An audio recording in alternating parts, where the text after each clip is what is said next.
சிவாய நம. திருச்சிற்றம்பலம். ஞானாசிரியராகவும் ஞான குருவாகவும் எம்மை வழி நடத்தும் நம்பி ஆரூர திருவடிகளையும் அண்ணாமலை பெருமான் திருவடிகளையும் மனம் மொழி மெய்களால் வணங்கி மகிழ்கின்றேன்.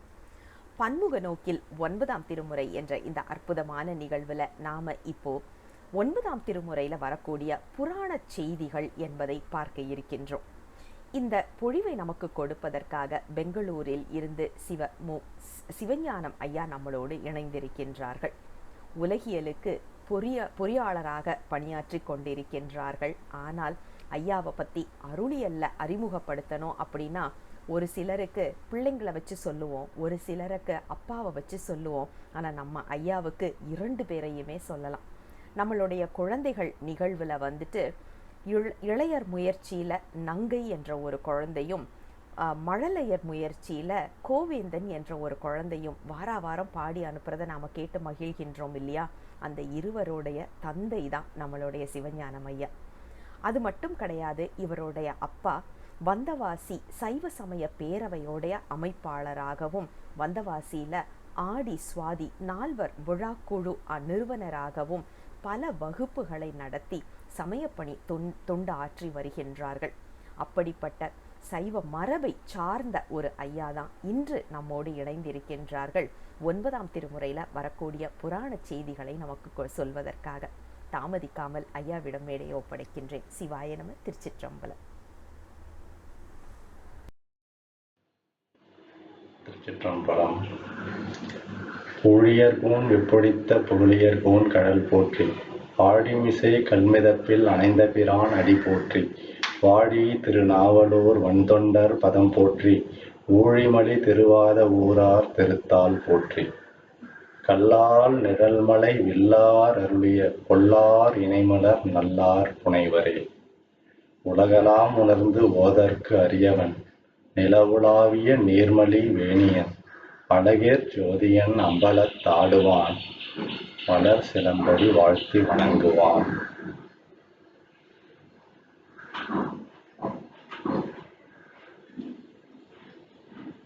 நம பார்வதி பதையே. ஹரஹர மகாதேவா.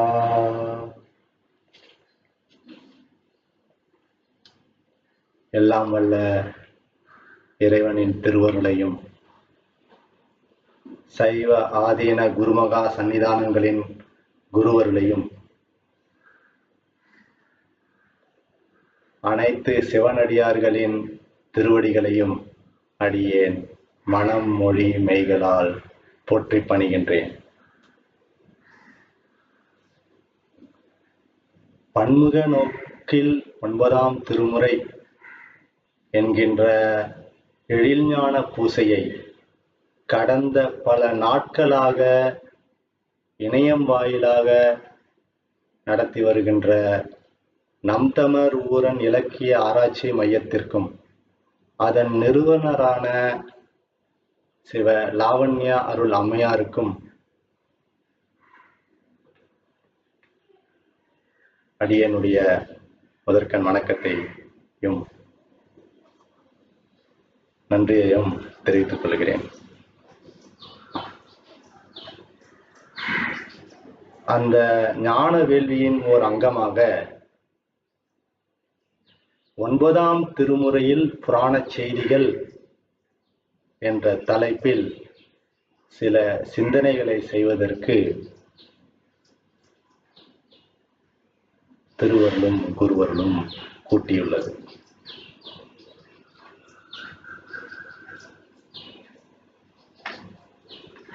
ஒன்பதாம் திருமுறையில் புராண செய்திகள் என்ற தலைப்பை ஒட்டி சில சிந்தனைகளை செய்வதற்கு முன்னால் சில அடிப்படை கருத்துக்களை சிந்தனை செய்யலாம் என்று அடியேன் கருதுகின்றேன். புராண செய்திகள் என்பதை பற்றி முதலில் சில சிந்தனைகளை செய்யலாம். புராணம் என்றால் என்ன? புராண செய்திகள் என்று எதை குறிப்பிடுகிறார்கள்? அந்த புராண செய்திகள் எப்படி உருவாகின, அது எப்படி நம்மளுக்கு கிடைத்தன, அப்படிப்பட்ட புராண செய்திகளை நம் திருமுறை ஆசிரியர்கள் அவர்கள் பாடும் பதிகங்களில்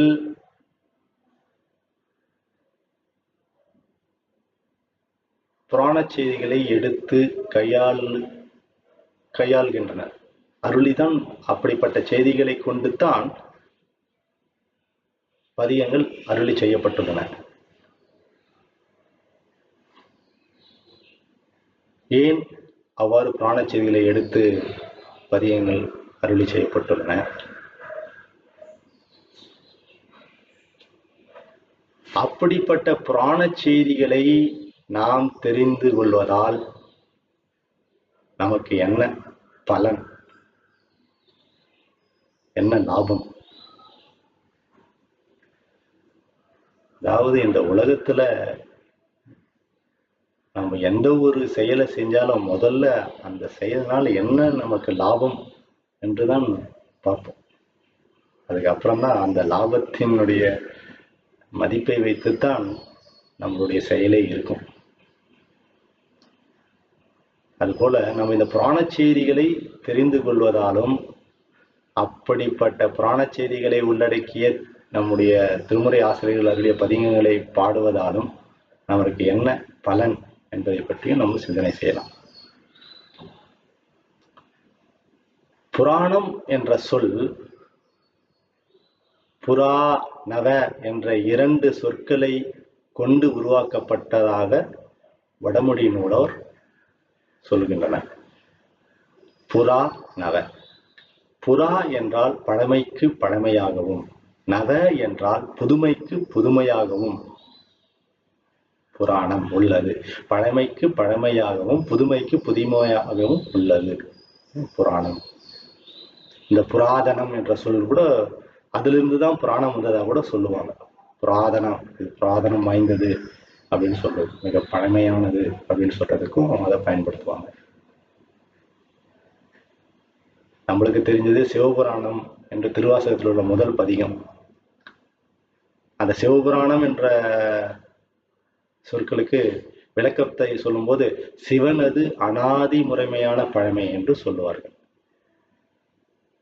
தமிழ்ல இந்த புராணம் என்ற சொல்லை எப்படி சொல்லுவாருன்னா தொல்கதை அப்படின்னு தான் நம்மளுடைய அருளாளர்கள் குறிப்பிட்டுள்ளார்கள்.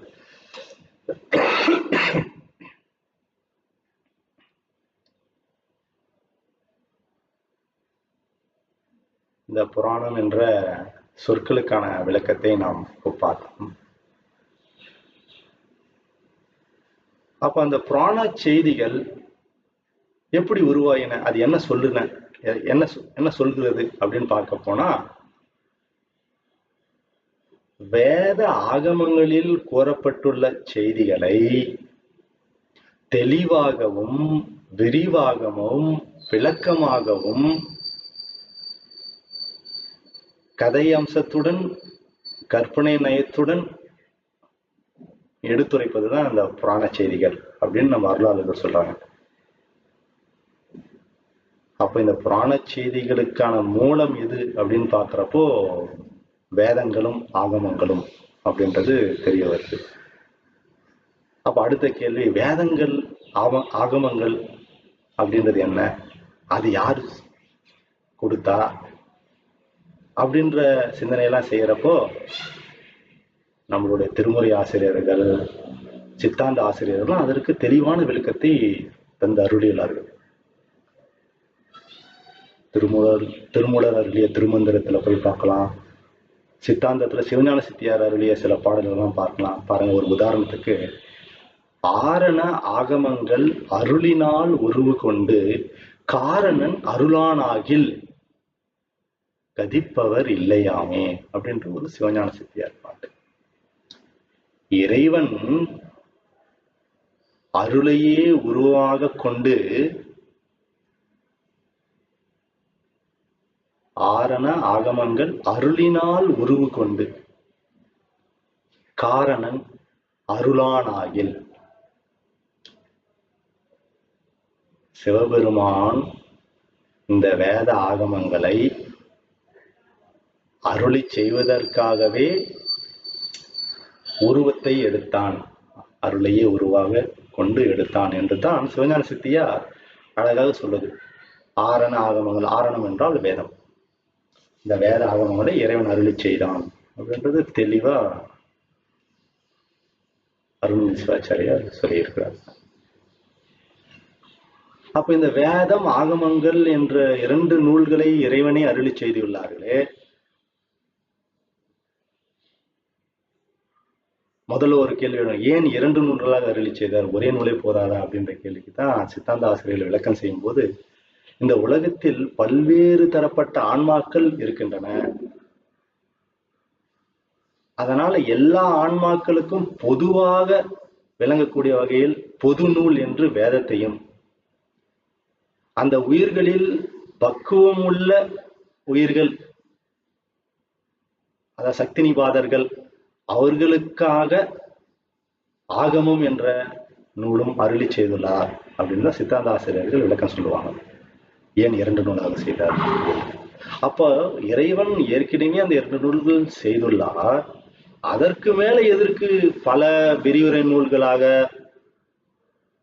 இந்த இதிகாசங்கள், சிறுநிதிகள், புராணங்கள், காப்பியங்கள் இதெல்லாம் ஏன் இருக்கிறது அப்படின்ற ஒரு சிந்தனையை செய்யறப்போ,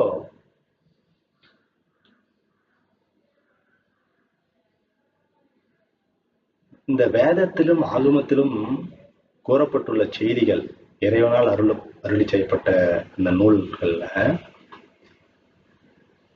உள்ள செய்திகள் எப்படி இருக்குன்னா, மிக மிக சுருக்கமாக இருக்கும். ஆனால் அதனுடைய பொருள் தன்மையை, அர்த்தம் பார்த்தீங்கன்னா மிக மிக நுண்மை பொருந்தியதாகவும் மிக ஆழமாகவும் இருக்கும்.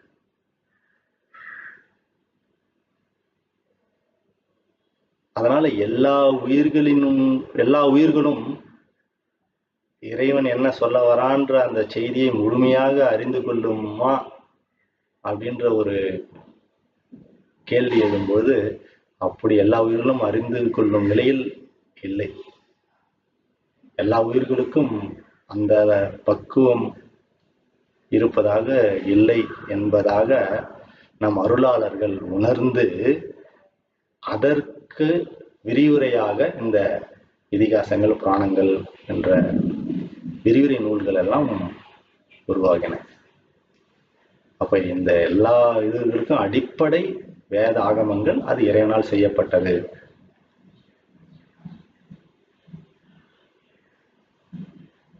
அப்ப அந்த வேத ஆகமத்தில் என்னென்ன செய்திகள்ல சொல்லப்பட்டுள்ளன அப்படின்றத போய் பார்க்கிறப்போ,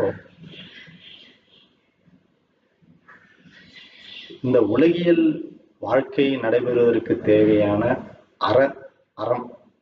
அறங்கள், அதை எப்படி நம்ம கடைபிடிக்க வேண்டும், ஞான செய்திகள்,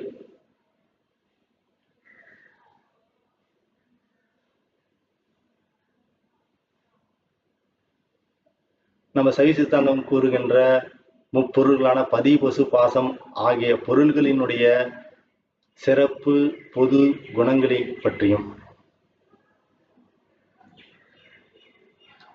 இறைவனுடைய கருணை, அருள், அவனுடைய அருமை பெருமையான பல பராக்கிரம செயல்கள், வீடு பெற்றின் தன்மை ஆகிய பல்வேறு செய்திகளை இறைவன் அருளியுள்ளான்.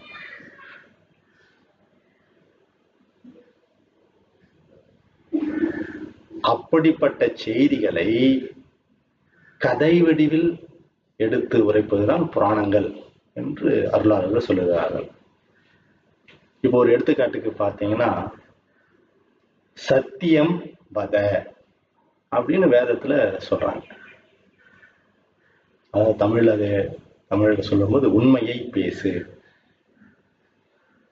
இப்ப இந்த 2 சொற்கள் சேர்த்து ஒரு பெரிய அறத்தையே வேதம் சொல்லுது, உண்மையை பேசு அப்படின்னு.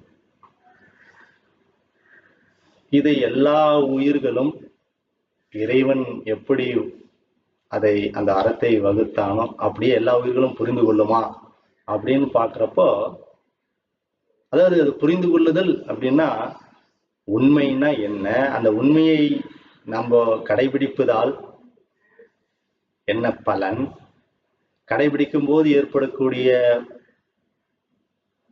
வாழ்க்கையில் ஏற்படக்கூடிய விளைவுகளுக்கு அதை எப்படி ஏற்று அனுசரித்து நடப்பது, அப்படி நடந்தால் முடிவாக என்ன கிடைக்கும், இப்படிப்பட்ட விஷயத்தெல்லாம் நம்ம தெரிஞ்சுக்கணும்னா நம்ம புராண கதைகளை தான் நாட வேண்டியது இருக்கு. இந்த உண்மையை பேசு என்ற அறத்திற்காகவே உருவாக்கப்பட்ட புராணம் தான் அரிச்சந்திர புராணம் என்று சொல்லுவார். அதே போல தர்மம் சர அப்படின்னு சுருக்கமாக பல்வேறு அறச்செய்திகளை வேதங்கள் சொல்லுகின்றன. இப்ப அறத்தை பின்பற்று அப்படின்னா எது அறம், அறம்னா என்ன, எந்த மாதிரி அறத்தை பின்பற்றுறது. பரிமேலழகர் அதான் அறமாவது அப்படின்னு சொல்றப்போ விதித்தன செய்தலும் விளக்கியன ஒழித்தலும். எதில் விதித்தன எதில் விளக்கியன அப்படின்னு பாருங்க.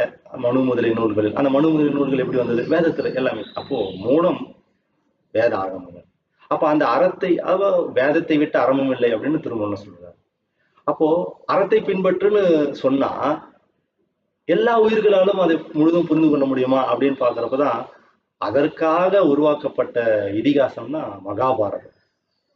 மகாபாரதத்துல நீங்க போய் பாத்தீங்கன்னா எல்லா விதமான அறங்களையும், அந்த அறத்தை அதாவது விதித்தன செய்தல், அதாவது விளக்கியன ஒழித்தல்.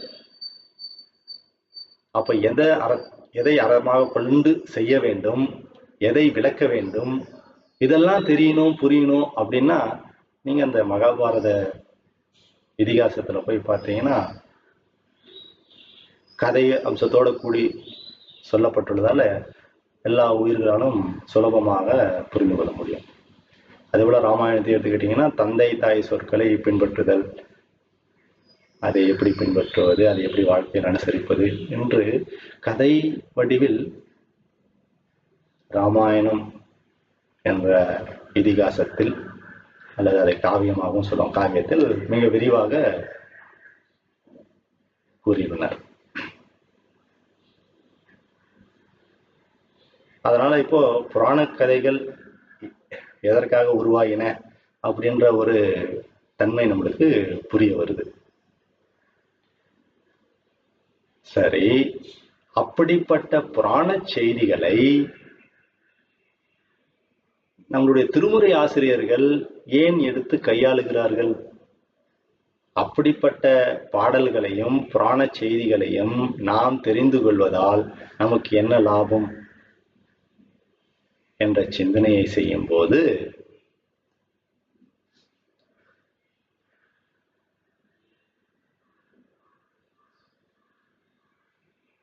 இந்த புராணங்கள் எல்லாம் இறைவனுடைய கருணை, அருள், அவனுடைய பராக்கிரம செயல்கள், அவன் ஏன் இந்த உலகத்தை படைத்தான், இந்த உயிர்களுடன் அவன் உடனாகவும் வேறாகவும் ஒன்றாகவும் இருந்து பல்வேறு கருணை செயல்களை செய்கின்றான்.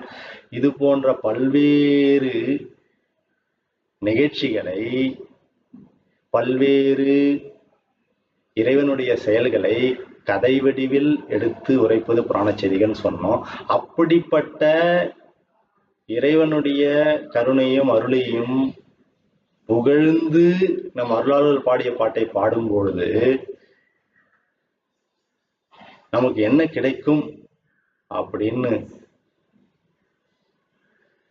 நம்மளுடைய திருவள்ளுவர் தேவநாயனார் கடவுள் வாழ்த்துல மிக தெளிவாக சொல்கிறார்.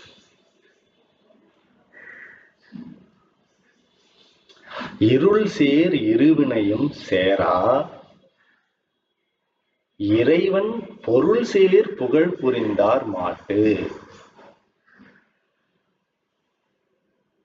அதாவது இறைவனுடைய இறைமை குணங்களை,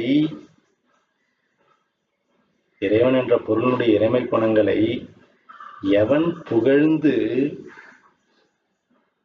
எக்காலத்தும் விரும்பி செய்கிறானோ அவனுக்கு இருள் சேர் இருவினையும் சேரா. சேராது. அப்போ இறைமை குணங்களை புகழ்ந்து பேசினா அது பொருள் சேர் புகழ் அப்படின்னு சொல்றாங்க. அப்போ பொருள் சேர் புகழ்னா என்ன? இருள் சேர் இருவினையும் சேராதுன்னு சொல்றாங்களே, அப்போ இந்த பொருள் சேர் புகழ்தலை செய்தலாகிய இந்த செயலை என்ன என்று சொல்வது அப்படின்றதெல்லாம் புரிஞ்சுக்கணும். இப்போ நல்வினை தீவினை இரண்டுமே பிறப்பிற்கு ஏது காரணம் என்பது நம்மளுக்கு வரலாறு சொல்றாங்க. தீவினை பத்தி நம்ம சொல்லவே தேவையில்லை. பாவம், நரகம், அதனால அது திருப்பி அந்த நரகத்தை அனுபவிச்சுதான் அதை கழிக்கணும் அப்படின்றதுலாம் நம்மளுக்கு தெரியும். ஆனா நல்வினை செஞ்சாலும் பிறப்புன்னு சொல்றதுதான். அப்போ பிறப்பு இறப்பு இல்லாத நிலைக்கு போனாதான் பேரின்பம் கிடைக்கணும்னு சொல்றாங்க. அப்போ நல்வினை செய்தா நம்மளுக்கு என்ன கிடைக்கும்?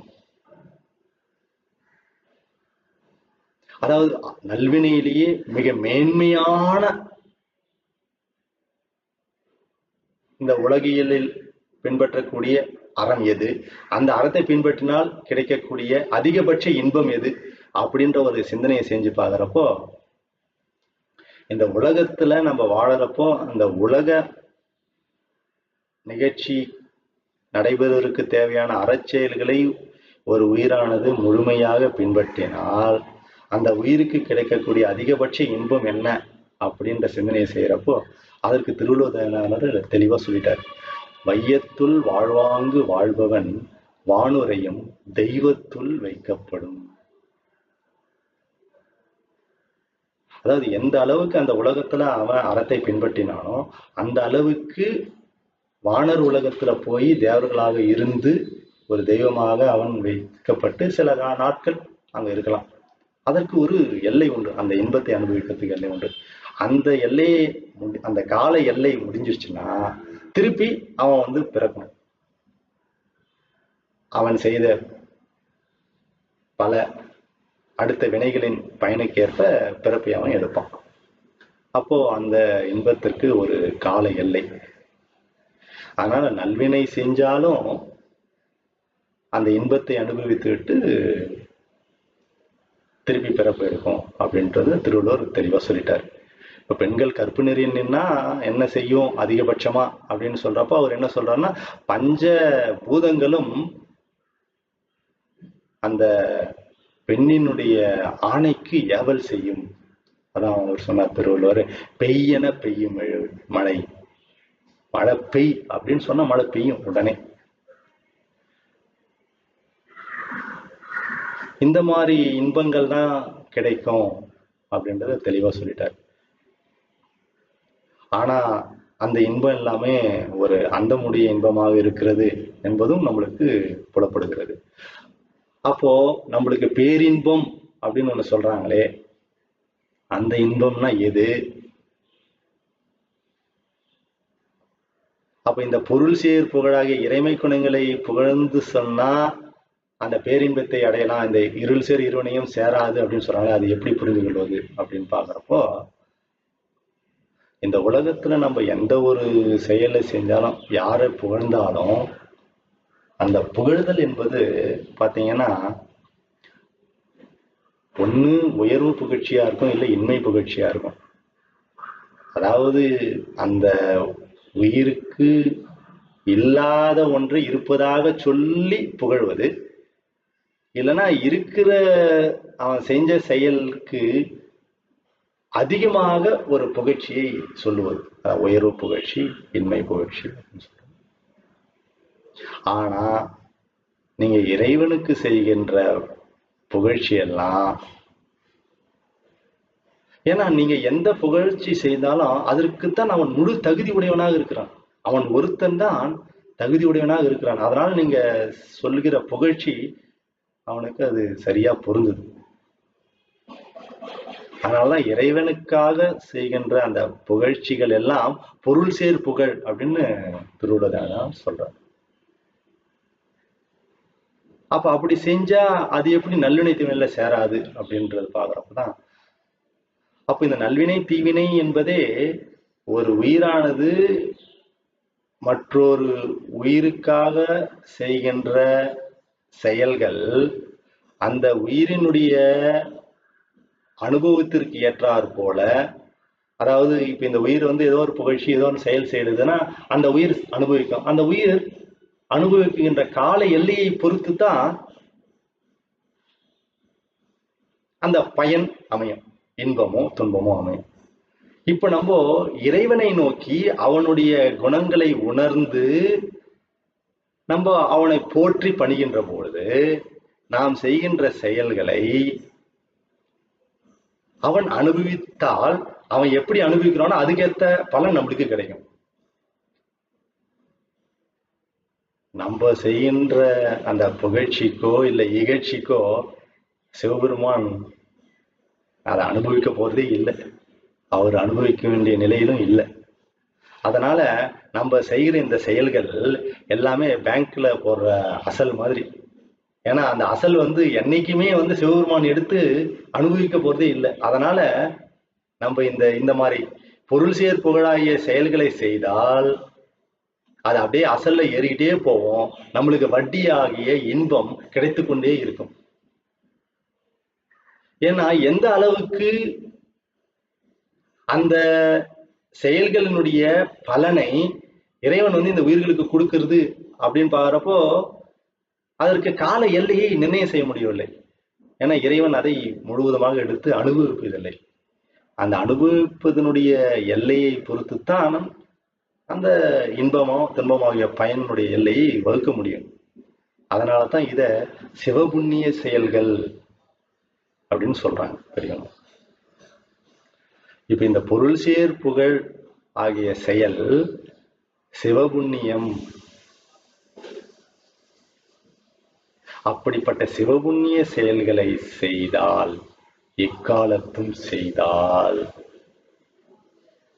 இருளாகிய ஆணவமலமும் நல்வினை தீவினைகளும் நம்மளை சேராது அப்படின்னு திருவள்ளுவர் சொல்றார்.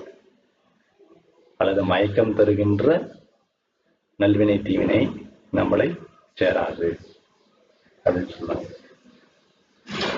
அப்ப அப்படிப்பட்ட பொருள் சேர் புகழை தருகின்ற இறைவனுடைய குணங்களை இந்த புராணங்கள் எடுத்துரைக்கின்றன என்று நம்ம பார்த்தோம். அதனால தான் நம்ம அருளாளர்கள் அப்படிப்பட்ட புராண செய்திகளை அவர்கள் பாடும் பதிகளை எடுத்து கையாண்டுள்ளனர். அதை நாம் படிக்கும் போதும் அந்த பதிகத்தை உணர்ந்து புரிந்து படிக்கும் போது நம்மளுக்கு அந்த பொருள் சேர் புகழாகிய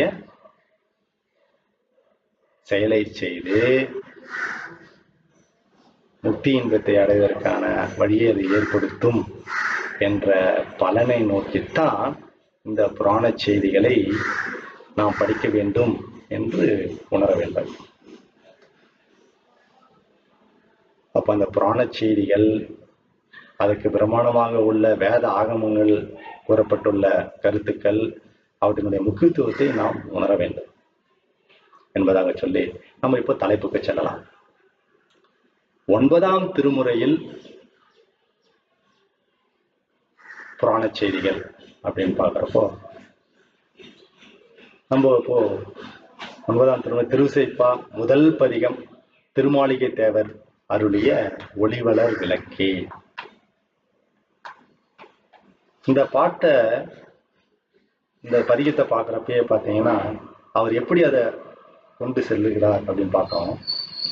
அவர் ஒவ்வொரு பாட்டிலையும், இந்த பதிகத்தில் உள்ள ஒவ்வொரு பாட்டிலையும் கடைசியில பார்க்குறப்போ விளம்புமா விளம்பே, பணியுமா பணியே, கருதுமா கருதே, உரைக்குமா உரையே, நணுகுமா நணுகே அப்படின்னு சொல்லிட்டு நினையுமா நினையே அப்படின்ற ஒரு சொற்றொடரை கையாளுகிறார். அதாவது இந்த சொற்றொடர் அவர் எதற்கு எடுத்து கையாளுகிறார் அப்படின்றத ஆழ்ந்து பார்க்கும்போது இறைவனுடைய மிக பெரிய கருணை செயலான காணும் உபகாரம் என்ற கருணை செயலின் முக்கியத்துவத்தை உணர்த்துவதற்காக இந்த பதிகத்தை முழுவதும் அவர் அது மாதிரி சொல்றார். அப்ப காணும் உபகாரம் என்ற கருணை செயல் என்ன அப்படின்னு நம்ம தெரிஞ்சாதான் இந்த பதிகத்துல ஏன் திருமலை தேவர் அது மாதிரி சொல்றாரு அப்படின்றத நம்ம உணர முடியும். நம்ம ஒரு சிறு விளக்கத்தை பார்க்கலாம். காணும் உபகாரம் என்றால் என்ன அப்படின்றது. அந்த காணும் உபகாரம் என்ற இதுவும் நம்ம போய் முழுசா தெரிஞ்சுக்கணும் அப்படின்னு பார்த்தா நம்ம சைவ சித்தாந்தத்துல போய் பார்த்தீங்கன்னா அதை தெளிவா சொல்றாங்க. பதி பசு பாசன முப்பொருள்ல பதியும் பசுவும் அறிவு பொருள்கள் அப்படின்னு சொல்றாங்க. ரெண்டும் அறிவு பொருள்கள் சொல்றதுனால இரண்டு பொருள்கள் அப்படின்னு சொல்றதுனால அறிவுல ஏதோ சில வித்தியாசம் இருக்கிறது தெரியுது. உயிர்களினுடைய அறிவு சிற்றறிவுன்னு சொல்றாங்க, இறைவனுடைய அறிவு முற்றறிவு அப்படின்னு சொல்றாங்க. அப்ப சிற்றறிவுனா என்ன, ஏன் உயிரினுடைய அறிவு சிற்றறிவுன்னு சொல்றாங்க அப்படின்னு பாக்குறப்போ, இந்த உயிரானது அறிவு பொருள் தான். ஆனால் எல்லா பொருள்களுடைய இயல்பை தானே அறியும் அறிவா அப்படின்னு சிந்தனை செய்து ஆராய்ச்சி பண்ணி பார்க்கும்போது அப்படி இல்லை என்று சொல்கிறார். ஒருத்தன் அறிவித்தால் அன்றி அறியாது. அப்போ அறிவிக்க அறியும் இந்த உயிரினுடைய அறிவு. அப்படி அறிவிக்க அறிந்தாலும் அந்த ஒருத்தன் அறிவித்த நிலையை அப்படியே முழுவதுமாக அந்த உயிர் அறிந்து கொள்ளுமா என்று பார்க்கும்போது அந்த உயிரினுடைய பக்குவ நிலைக்கு ஏற்பத்தான் அது அறிகிறது என்பதையும் உணர்ந்து சித்தாந்த ஆசிரியர்கள் சொன்னார்கள். அதுதான் அது படிமுறையில் அறியும், அறிவிக்க அறியும், படிமுறையில் அறியும், சோபான முறை அப்படின்னு சொல்லுவோம். இப்படி எல்லாம் சொன்னாலும் நம்மளுக்கு புரியல. அதனால சித்தாந்த ஆசிரியர்கள் சில ஊமைகளை கொண்டு இதை புரிய வைக்க முற்படுகிறார்கள். அதாவது இந்த கண் என்ற பொருள் இருக்கிறதே, அதற்கு ஒளி, கண்ணுக்கு என்று ஒரு ஒளி இருக்கிறது. அதான் கண் ஒளி அப்படின்னு சொல்லுவாங்க. அந்த கண்ணானது அதனுடைய ஒளியை கொண்டு இந்த உலகத்தில் உள்ள எல்லா பொருட்களையும் பார்க்க முடியுமா என்று பார்த்தால் இரவு நேரத்துல எந்த பொருளையுமே அந்த கண்ணால பார்க்க முடியாது. அப்ப இந்த கண் அதற்கு ஒளி இருந்தாலும் வெளிச்சத்தை தருகின்ற சூரியனுடைய ஒளியின் உதவி இல்லாமல் இந்த கண்ணால் எந்த பொருளையும் பார்க்க முடியவில்லை அப்படின்றது தெரியுது. சரி, அப்படியே இந்த கண் சூரிய ஒளியின் வெளிச்சத்தால் எல்லா பொருளையும் பார்த்தாலும் ஆன்ம அறிவு என்ற ஒளியானது இந்த கண்ணொளியோடு பொருந்தி உடனாக இருந்தால்தான் இந்த கண்ணானது எதை பார்க்கின்றது, அந்த பார்க்கின்ற பொருளினுடைய தன்மை என்ன என்பதை முழுவதுமாக அறிவு விளக்கம் நிகழும். இப்ப இந்த ஆன்ம அறிவு அந்த கண்ணொளியோடு சேரலன்னு வச்சுக்கோங்களேன், கண்ணு திறந்துகிட்டே பார்த்துக்கிட்டே இருந்தா கூட அந்த உலக பொருள் அந்த கண்ணு என்ன பார்க்குதுன்னு கண்ணுக்கும் தெரியாது, ஆன்மாவுக்கும் தெரியாது. நம்ம அதை வாழ்க்கை முறையிலே நம்ம அனுபவிக்க முடியும். இதை அப்படியே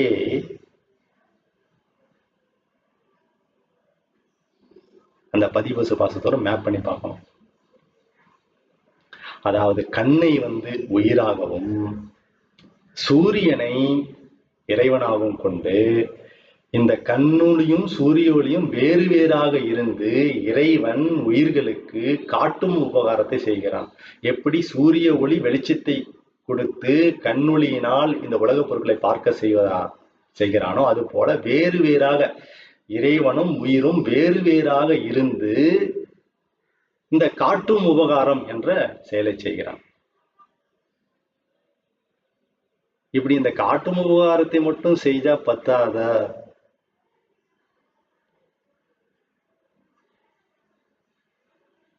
அது மட்டும் பத்தாது. அதனாலதான் ஆன்ம அறிவு என்ற உடனாய் இருந்தாதான் அந்த அறிவுலக்கு நிகழும் என்று சொன்னதுனால இந்த ஆன்ம அறிவு இறைவன் உடனாக உயிருடன் உடனாக இருந்து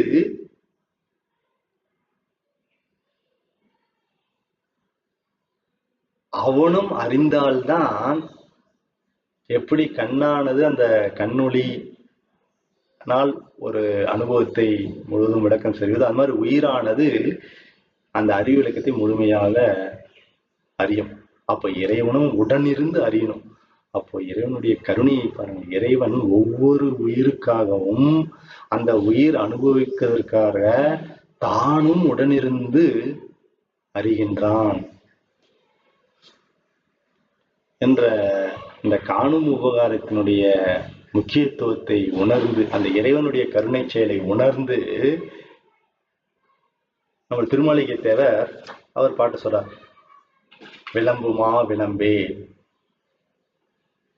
அதாவது நான் உன்னை பற்றி விளம்புமாறு செய்வதற்கு நீ திருவுள்ளம் கொண்டு விளம்புவாயாக. நீ விளம்பினாதான், உடனிருந்து விளம்பினாதான் நான் விளம்ப முடியும் அப்படின்ற கருத்தை வலியுறுத்தி அவர் இந்த பாட்டை சொல்றார்.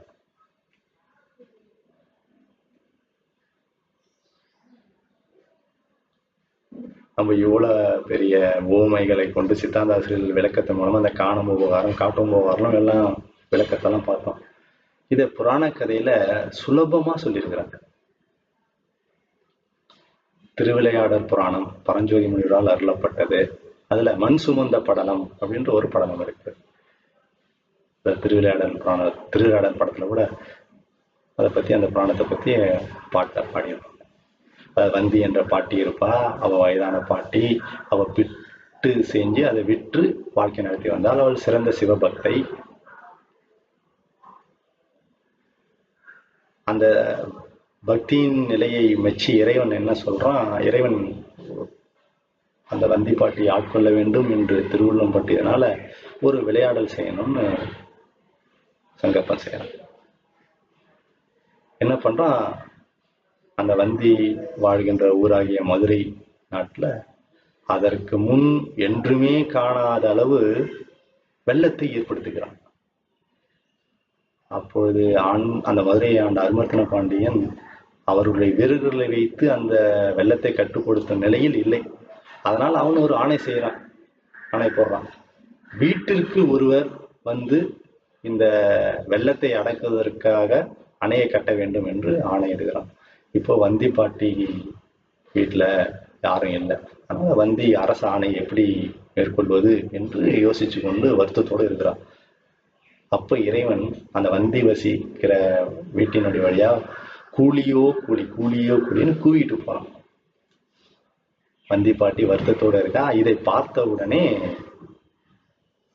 அவர் அந்த கூலியை கூப்பிட்டு, இது மாதிரி நான் உனக்கு பிட்டு தரேன், நீ அந்த போய் அந்த கூலி வேலை செய்ய முடியுமான்னு கேட்கறான்.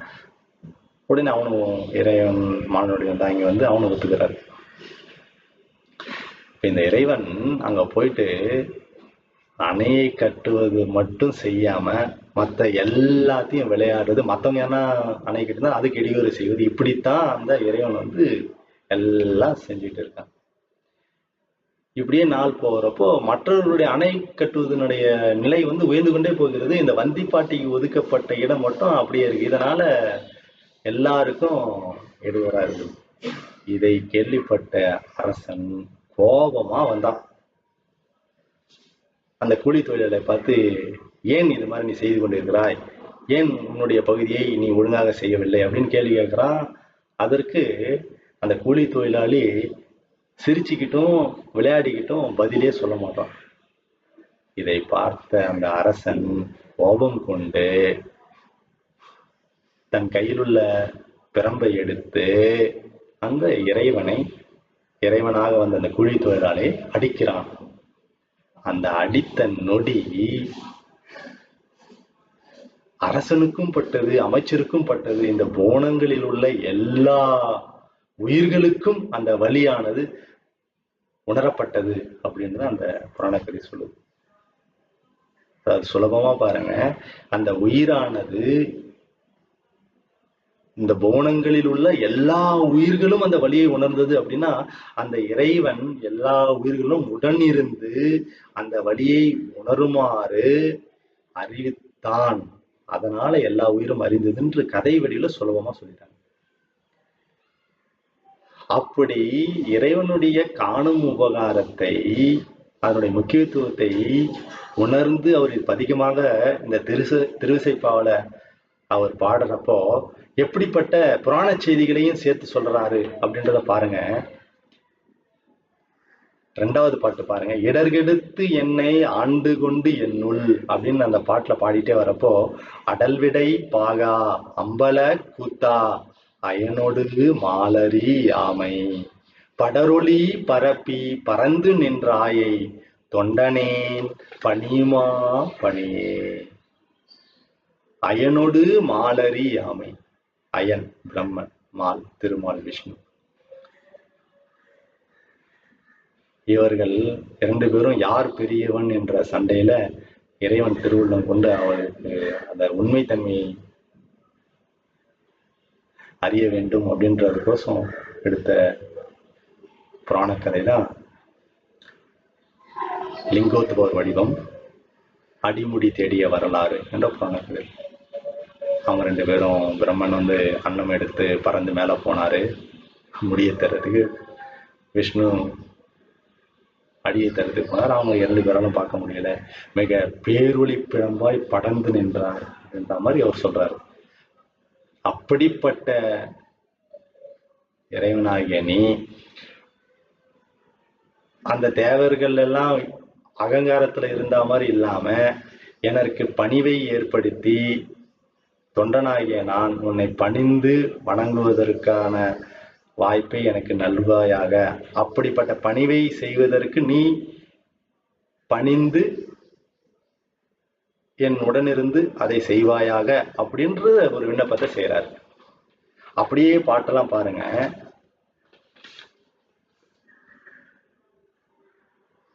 கோலமே மேலை வானவர் கோவே குணங்குறி இறந்ததோர் குணமே காலமே கங்கை நாயகா எங்கள் கால காலா காமநாசா அப்படின்லாம் சொல்லிட்டு போறாரு. இங்க பாருங்க, கங்கை நாயகா, கங்கையை தன் முடிமேல் அணிந்தவனே. அப்ப எந்த சூழ்நிலையில கங்கையை இறைவன் சூடினான் அப்படின்ற நிகழ்ச்சியெல்லாம் நம்மளுக்கு தெரியணும்னா அதற்கான புராணத்தை நம்ம போய் பார்த்தாதான் அதனுடைய முழு தன்மையும் நம்மளுக்கு புரியும். கால காலா, காலனை காலால் உதைத்தவனே, எந்த சூழ்நிலையில் அவன் காலனை உதைத்தான் அப்படின்ற விஷயத்தெல்லாம் தெரியணும்னா மார்க்கண்டேயர் புராணம் அனைவருக்கும் தெரிந்ததுதான். அந்த மார்க்கண்டேய புராணத்தை படிக்காம நீங்க இந்த காலகாலா அப்படின்னா அந்த வார்த்தைக்கு பொருளே நம்மளுக்கு புரியாது. காமநாசா, மன்மதனை அழித்தவனே. கந்த புராணத்துல பாத்தீங்கன்னா மன்மதனை ஏன் அவர் அழித்தார் அப்படின்ற நிகழ்ச்சியெல்லாம் வரும். அப்போ இந்த புராண செய்திகளை சொல்லி இந்த மாதிரியான நம்மளுடைய இறைவன் நம்மளுக்கு இந்த கருணை செயலான காணும் உபகாரத்தை செய்வதற்கு நான் என்ன விருப்பப்பட்டு செய்கிறோன்னா அதை நீ உடனிருந்து செய்வாயாக அப்படின்ற ஒரு விண்ணப்பத்தை மாதிரி அவரு இந்த திருமலைக்கு தேவர் தன்னுடைய பதிகத்தில் சொல்லியுள்ளார். இந்த ஒளிவளர் விளக்கே என்ற பதிகத்தில் சொல்லி, இதே மாதிரி எல்லா பதிகங்களிலும் பல்வேறு புராண கதை செய்திகளை செய்துள்ளார்கள். அதை புராண செய்திகளை சேர்த்து பதிகமாக செய்துள்ளார்கள். அப்படியே இன்னும் ஒரு 2-3 எடுத்துக்காட்டு பார்க்கலாம் பாருங்க. சேந்தனார் அருளிய திருப்பல்லாண்டு, அதாவது இந்த 12 திருமுறைகளிலே பல்லாண்டுன்ற ஒரு பதிகம் இந்த 9ஆம் திருமுறையில சேந்தனார் அருளிய ஒரு பதிகம் தான் இந்த திருப்பல்லாண்டு பதிகம். இந்த 9ஆம் திருமுறையில இந்த திருவிசைப்பா இந்த திருப்பல்லாண்டினுடைய முக்கியத்துவம் பெரியவர்கள் ஐம்புராணம் பஞ்சபுராணம் என்ற வகுத்ததுல இந்த திருமுறையிலிருந்து தான் 2 பாட்டுகள் ஒதுக்கியுள்ளார்கள். அதனால இந்த 9ஆம் திருமுறையினுடைய முக்கியத்துவத்தை நம்ம ஓரளவு உணரலாம். இப்ப அந்த மாதிரி திருப்பல்லாண்டு சேந்தனார் பாடும்போது அவரு எப்படி சொல்றார் பாருங்க. பாலுக்கு பாலகன் வேண்டி அழுதிட பார்க்கடல் ஈந்த பிரான் மாலுக்கு சக்கரம் அன்று அருள் செய்தவன் மன்னிய தில்லை தன்னுள் ஆலிக்கும் அந்தனர் வாழ்கின்ற சிற்றம்பலமே இடமாக பாலித்து நட்டம் பயில வல்லானுக்கே பல்லாண்டு கூறுகிறேன். எப்படிப்பட்ட இறைவனுக்கு நான் பல்லாண்டு கூறுகிறேன் அப்படின்னு சொல்றப்ப அவர் சொல்றாரு, பாலுக்கு பாலகன் வேண்டி அழுதிட பார்க்கடல் ஈந்த பிரான். பாலகன் பாலுக்கு வேண்டி அழுதானா, இவர் அதற்காக பார்க்கடலையே தந்தாராம். அப்போ அந்த பாலகன் யாரு, இவர் ஏன் பார்க்கடலையே தந்தாரு அப்படின்ற நிகழ்ச்சியை பத்தி முழுசா நம்ம தெரிஞ்சுக்கணும் அப்படின்னா கோயில் புராணத்தை போய் பார்த்தீங்கன்னா அந்த பாலகன் யாருன்னு பார்க்குறப்போ வியாக்கிரபாதரனுடைய மகன் ஆகிய உபமன்யு முனிவர் தான் அந்த பாலகன். அவர் குழந்தை பருவத்தில் பசிக்காக அழுதபோது சிவபெருமான் அந்த உபமன்யு முனிவரின் வேண்டுதலை அறிந்து அந்த உயிரினுடைய பக்குவத்தின் நிலையை உணர்ந்து இறைவன் பார்க்கடலையே தந்தாரு அப்படின்ற அந்த செய்தி அந்த புராணத்துல சொல்லப்பட்டுள்ளது. அந்த புராணத்துல போய் அதை படிச்சு பார்க்குறப்போ நம்மளுக்கு முழுவதுமாக புரிகிறது ஏன் இறைவன் அந்த பார்க்கடலையே கொடுத்தாரு அப்படின்ட்டு. அப்படிப்பட்ட இறைவன் அப்படி பாருங்க, மாலுக்கு சக்கரம் அன்று அருள் செய்தவன். திருமால் கையில சக்கராயுதம் வச்சிருக்காரு, அந்த சக்கராயுதம் யார் கொடுத்தது அப்படின்னா சிவபெருமான் தான் கொடுத்தாரு. அதுக்கு ஒரு பெரிய வரலாறு இருக்கு, புராணத்தை சொல்லியிருக்காரு. அப்படிப்பட்ட இறைவனுக்கு நான் பல்லாண்டு சொல்றேன். இப்படி அந்த புராண செய்திகளை சொல்லி அப்படிப்பட்ட இறைவனாகிய சிவபெருமானுக்கு பல்லாண்டு கூறுதுமே அப்படின்னு அந்த பதிகத்துல அவர் பாட்டுல சொல்றாரு. இப்ப அடுத்த பாட்டு பாருங்க. தாதையை தாளர வீசிய சண்டிக்கு இவ் அண்டத்தோடும் உடனே பூதலத்தோறும் வணங்க பொற்கோயிலும் போனகமும் அருளி சோதிமணி முடி தாமமும் நாமமும் தொண்டர்க்கு நாயகமும் பாதகத்துக்கு பரிசு வைத்தானுக்கே பல்லாண்டு கூறுதுமே. நம்மளுடைய சிவபெருமான் பாருங்க, தன் தாதையை தாளர வீசிய, அதாவது தன் தந்தையினுடைய காலை வெட்டிய சண்டி என்ற பாதகனுக்கு பரிசு கொடுக்குறாராம். இந்த உலகத்துல நல்லது செய்தாதான் பரிசு கொடுப்பாங்க. ஆனா நம்ம சிவபெருமான் தந்தையினுடைய காலை வெட்டிய பாதகத்துக்கு பரிசு கொடுத்திருக்கிறதா சொல்றாரு. அது என்ன மாதிரி பரிசு பாருங்க. இவ் அண்டத்தோடும் உடனே பூதலத்தோறும், இந்த நில உலகில் மட்டுமில்லாமல் வானவர்களும் வணங்க பெறுமாறு கோயில்ல ஒரு இடமும் பொற்கோயிலும் போனகமும், அதாவது இறைவனுக்கு நைவேத்தியமாக நம்ம படைக்கின்ற உணவையும் அவருக்கு போய் கொடுக்கணும் அருளி. அது மட்டும் இல்ல, சோதிமணி முடி தாமமும், இறைவன் தன் மணிமகுடமாக அணிந்துள்ள அந்த மணிமகுடத்தையும் அவருக்கு கொடுக்குறாரு. அது மட்டும் இல்ல, இந்த மாதிரி ஒரு செயலை செஞ்சதுக்கான ஒரு நாமம் பதவி கூட கொடுக்கிறார். சண்டேசர் என்ற பதவியும், தொண்டர்களுக்கு நாயகனாகவும் எல்லா தொண்டர்களுக்கும் அரசனாகவும் இருக்கக்கூடிய தகுதியாகிய பரிசு. இப்பேற்பட்ட பரிசு எதற்கு? தந்தையினுடைய காலை வெட்டிய பாதக செயலுக்கு நம்ம சிவபெருமான் பரிசா தராரு.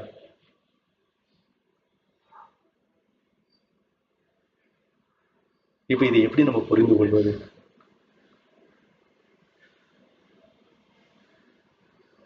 பாதகம்னா என்ன? இறைவன் வகுத்த சட்ட திட்டத்தில் கூறியபடி ஒழுகாமல் வாழும் உயிர்களுடைய குற்ற செயல்களை 4ஆக சொல்லியுள்ளார்கள். பழி, பாவம், பாதகம், மாபாதகம். பழி என்றால் இறைவன் வகுத்த அறத்தில் சொல்லப்பட்டுள்ள விதித்தன செய்தலை செய்யாமல் விட்டால் அது பழியாகும். இதை செய்யக்கூடாது என்று விளக்கியதை நம்ம செய்தால் அது பாவமாகும். துரோக செயல்கள், நரகத்தில் போய் அனுபவிக்கக்கூடிய செயல்களாக இருந்தால் அது பாதகம். இதற்கு பிராயச்சித்தம் உண்டு. ஏன்னா அந்த உயிரானது அபுத்தி பூர்வமாக செய்யும். நான் தெரிஞ்சு செய்யாம நான் தான் செய்யறோம் அப்படின்னு அபுத்தி அப்படின்னு பூர்வமாக செய்கின்ற கொலை களவு. இப்ப இந்த சண்டி என்ற உயிர் தன் தந்தையை வீசியது, தன் தந்தையினுடைய காலை அறுப்பதற்காக அந்த தர்பை வீசியது. இந்த உலகியலை பொறுத்த வரைக்கும் பாதகமான செயல். அவன் அபுத்தி பூர்வமாக செய்கின்றான். அவனுக்கு தெரியாது அது நம்ம தந்தையினுடைய காலை தான் வெட்டன்றது தெரியாது. இது பாதகம். மாபாதகம் அப்படின்னா பிராயச்சித்தமே கிடையாது. அதை அனுபவித்து தான் அந்த உயிரானது கழிக்கும். இந்த செயலுக்கு, அந்த மாபாதக செயலுக்குரிய பலனை அது அனுபவித்து தான் கழிக்க வேண்டும். எடுத்துக்காட்டுக்கு, செய்த நன்றியை மறந்தால் அது மாபாதகம், இல்ல கொலை களவு என்று புத்திபூர்வமாக சேர்ந்தாலும் மாபாதகம். அதான் திருவள்ளுவர் சொன்னாரு, என்னன்றி கொன்றார்க்கும் உய்வு உண்டாம், உய்வு இல்லை செய்நன்றி கொன்ற மகற்கு. ஒருவன் செய்த நன்றியை மறந்து நாம் செய்கின்ற செயல்கள் எல்லாம் மாபாதகமாக கொல்லப்பட்டு அதற்கு உய்வே இல்லை என்று சொல்றார். இது எப்படி நம்ம எடுத்துக்கணும்னா, இறைவன் உயிர்களுடன் ஒன்றாகவும் வேறாகவும் உடனாகவும் இருந்து உயிர் உய்தி பெறும் பொருட்டு பல்வேறு கருணை செயல்களை செய்கின்றான். காட்டும் உபகாரம், காணும் உபகாரம்லாம் பார்த்தோம். அப்படிப்பட்ட செயல்களை உடனிருந்து செய்கின்ற இறைவனை மறந்து நான் தான் செய்கிறேன், என்னால்தான் அது செய்ய முடியும் அப்படின்ற உயிரின் செயல்கள் எல்லாமே, அந்த இறைவனுடைய செயல்களை மறந்து, அவன் செய்த நன்றியை மறந்து செய்கின்ற செயல்கள் எல்லாமே மாபாதகமாக இறைவன் வகுத்த சட்டத்தில் எடுத்துக்கொள்ளப்படுறது. அதனாலதான் எல்லா உயிர்களும் இந்த உலகத்துல பிறந்து இறந்து உடல்கின்றன. இப்ப இந்த பாட்டுல பாருங்க, தாதையை தாளர வீசிய சண்டிக்கு இந்த மாதிரி பரிசுள்ள கொடுத்த, இந்த பரிசுகளை எல்லாம் கொடுத்த நம்முடைய சிவபெருமானுக்கு பல்லாண்டு கூறுதல் அப்படின்னு சொல்றாரு. அப்போ இதை பத்தி முழுமையா தெரிஞ்சுக்கணும், புரிஞ்சுக்கணும். பாதகத்துக்கு பரிசு கொடுத்தான்னு சொல்றாரே, அதற்கு இறைவனுக்கு பல்லாண்டு வர சொல்றாரே அப்படின்ற போய் சிந்தனையை செய்யணும்னா, நம்ம பெரிய புராணத்துல சண்டேஸ்வர நாயனார் புராணம் என்ற புராண பகுதியில போய் முழுசா போய் படித்து பார்க்கும் பொழுதுதான் எந்த நிலையில அந்த சண்டி என்ன பண்ணாரு, அவர் பண்ணும்போது அவருடைய தந்தை என்ன செஞ்சாரு, அதனால அவருடைய கால் எப்படி அறுபட்டது, அவர் செய்த செயல் என்ன, அதற்கு என்ன பரிசா இதை கொடுத்தாங்க, அவர் செய்த செயல் என்ன அப்படின்ற இதெல்லாம் தெளிவா சொல்லியிருக்கிறாங்க. அப்படி இந்த கதையை படிக்கும் போது நம்மளுக்கு தெரிய வருகிறது,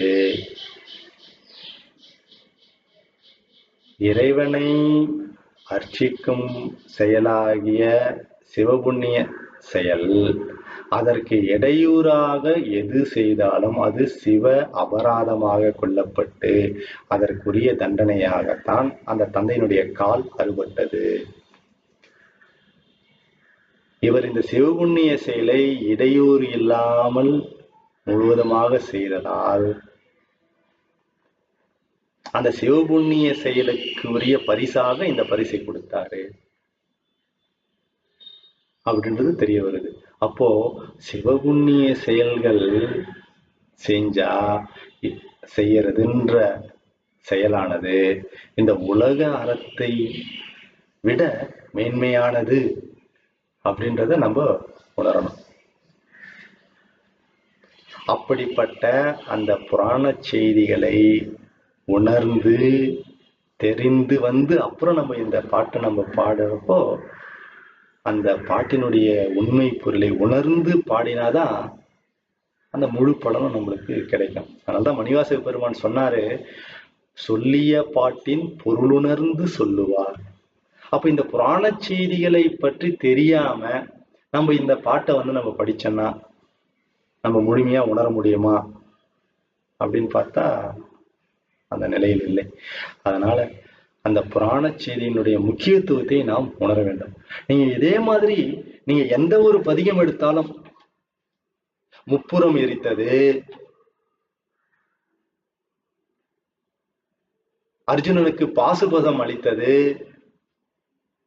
ராவணன் கைலேய மலையை பெயர்த்தெடுக்க முற்பட்ட போது இறைவன் அந்த ராவணனை காலால் அழுத்தி தடுத்தது, இந்த மாதிரி பல்வேறு புராண செய்திகளை எல்லாம் சொல்லி அந்த புராண செய்திகள் மூலமாக அந்த இறைவனுடைய அருள் செயல்களையும் கருணையும் அவனுடைய பராக்கிரம செயல்களையும் அவனுடைய அருமை பெருமைகளையும் சொல்லி அப்படிப்பட்ட இறைவன் சிவபெருமான் அப்படின்னு சொல்லி அவங்க பதிகத்தை பாடுறாங்க.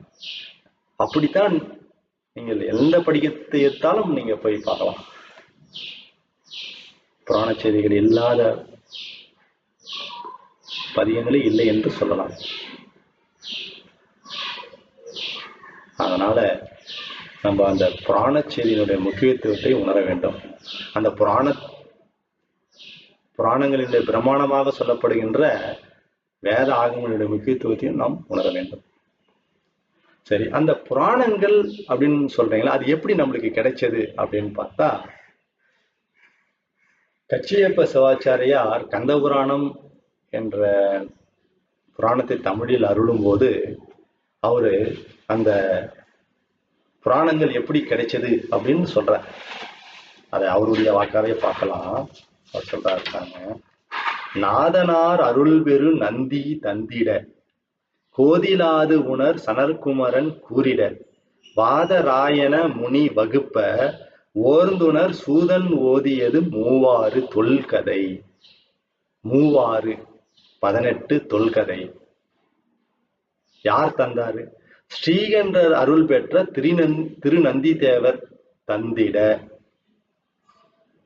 சனற்குமாரர் அதை குற்றமற உணர்ந்து அவர் கூற வாதராயன முனி வகுப்ப. அந்த முனி யாருன்னா வியாசர். இந்த வேதத்தை வகுத்த வியாசர் தான் இந்த புராணத்தையும் வகுக்கிறதா சொல்றாரு. வகுப்ப ஓர்ந்து உணர் சூதன் ஓதியது 3 தொல்கதை. அப்ப அந்த வகுத்த இந்த புராணத்தை ஓதியது யாருன்னு பாத்தீங்கன்னா சூதமகா முனிவர். அப்போ வேதத்தை வகுத்தவர் தான் வியாச முனிவர். ஓதுவதற்கு, அதாவது ஓதுவது அப்படின்னா உபதேசம் செய்தல், அதற்குரிய தகுதியான அதிகாரி யாருன்னு பார்த்தா சூதமகா முனிவர் அப்படின்றது கச்சியப்ப சிவாச்சாரியா உற்பத்தி காண்டத்துல தெளிவா சொல்றாரு. அதனாலதான் நம்மளுடைய திருஞான சம்பந்தம் திருப்பாசுரத்துல சொல்றப்போ சூதன் ஒளிமாலை என்றே கலிக்கோவை சொல்லே அப்படின்ற வாக்கியத்தெல்லாம் பயன்படுத்துறாங்க. வியாசர் வகுத்த ஒளிமாலை அப்படின்னு சொல்ற சூதன் ஒளிமாலை அப்படின்னு தான் சொல்றது. அப்போ அதுல இருந்து அந்த புராணங்களை ஓதுவதனுடைய முக்கியத்துவத்தை நாம் தெரிந்து கொள்ளலாம். அதனுடைய பலனை நாம் அந்த புராண செய்திகளை ஓதுவதனால் ஏற்படக்கூடிய பலன்கள், அதை விரிவாக விவரிக்க வந்த சேக்கிழாரும் அந்த திருஞான சம்பந்த புராணத்துல அவர் விரிவா சொல்றப்போ இந்த புராணங்களை நாம் ஓத வேண்டும் அல்லது கேட்க வேண்டும் என்றுதான் நம்மளுக்கு ஆணையிட்டு சொல்லியிருந்தார்கள். அதனால இந்த புராண செய்திகளை நாம் ஓதி அல்லது கேட்டு தெளிவு பெற வேண்டும். நம்ம இந்த புராண செய்திகள் எல்லாம் போயிட்டு படிக்கிறப்போ ஒரு சில நெறிமுறைகளை நம்ம தெரிந்து வைத்துக் கொள்ள வேண்டும். என்னன்னா, அந்த புராணம் நடந்த காலம் எப்படி, அந்த புராண கதையில் உள்ள கதாபாத்திரங்களினுடைய அமைப்பு எப்படி, அவர்கள் வாழ்கின்ற உலகத்தினுடைய அமைப்பு எப்படி, அவர்கள் வகிக்கின்ற பதவிகளினுடைய ஆற்றல் என்ன, அதையெல்லாம் நம்ம ஓரளவு புரிந்து கொண்டு அந்த புராண கதையோட நம்ம அதை அணுகணும்.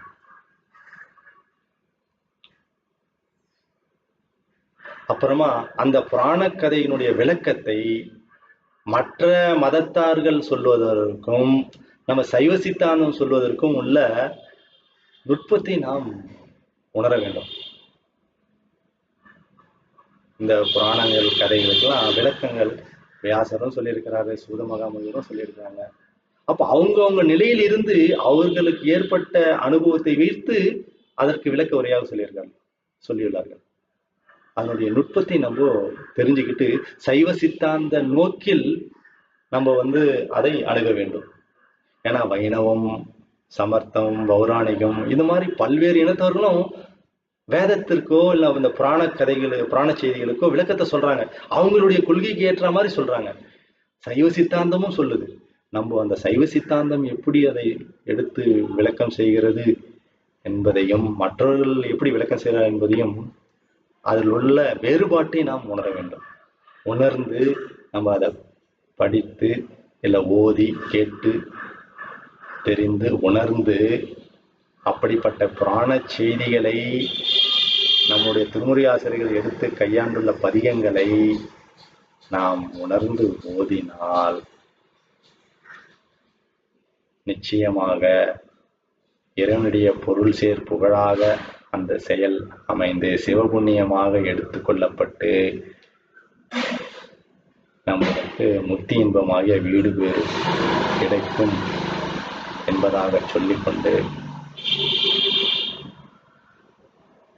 இந்த அளவில் என்னுடைய சிந்தனையை நிறைவு செய்கின்றேன். இதற்கு வாய்ப்பை அருளிய, இச்சிந்தனையை செய்வதற்கு வாய்ப்பை அருளிய நம் தமிழ் ஊரன் இலக்கிய ஆராய்ச்சி மையத்திற்கும் அதன் நிறுவனரான சிவ லாவண்யா அருள் அம்மையார் அவர்களுக்கும் மீண்டும் எனது நன்றியினை உரித்தாக்கிக் கொண்டு, வான்முகில் வழாது பெய்க மலி வளம் சுரக்க மன்னன் கோன்முறை அரசு செய்க குறைவிலாது உயிர்கள் வாழ்க நான்மறை அறங்கள் ஓங்க நற்றவம் வேள்வி மல்க மேன்மைகுள் சைவ நீதி விளங்குக உலகம் எல்லாம் மேன்மைகுள் சைவ நீதி விளங்குக உலகம் எல்லாம். திருச்சிற்றம்பலம். சிவாய நம.